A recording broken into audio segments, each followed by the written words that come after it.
मो सूर्यनारायण द्वारा वरिष्ठ नागरिक संघर सभापति कोदला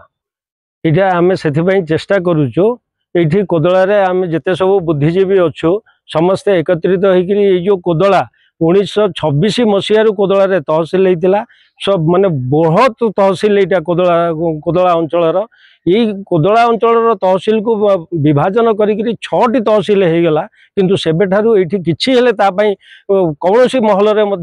माने किहेले चेष्टा कलेनी करिनाहांती एबे आमे दाबी करूछु याकू गोटे सब डिविजन करा जाऊ एटा गोटे केंद्र स्थल समस्ते पूरा आमर बुगुड़ा ठू आरंभ करी जगन्नाथ प्रसाद बुगुड़ा कवि सूर्यनगर पुरुषोत्तमपुर खलीकोट कोदला ये विराट बड़ अंचल ये अंचल पाई एटा बहुत सुविधा हबो एठी जो तहसिल आमर 1926 मसीह होता मद्रास प्रेसिडेंसी अमल रू यहाँ बर्तमान यहाँ नुआ नुह गंजाम को जो मान्यता मिलता से जदि आपण मैंने इंटरनेट को जदि आम देखिकी जो आउ इंटरनेट को जदि आम घाटिबा से आम पाइपे जे कोदला गोटे सब डिविजन जो ब्रिटिश प्रेसिडेंसी समय मुझा रिसेंटली मुझे इंटरनेट रू पाई जिनसा तेणु आमर दाबी बहुत यथार्थ आमर ये सब डिविजन हवा बहुत यथार्थ आम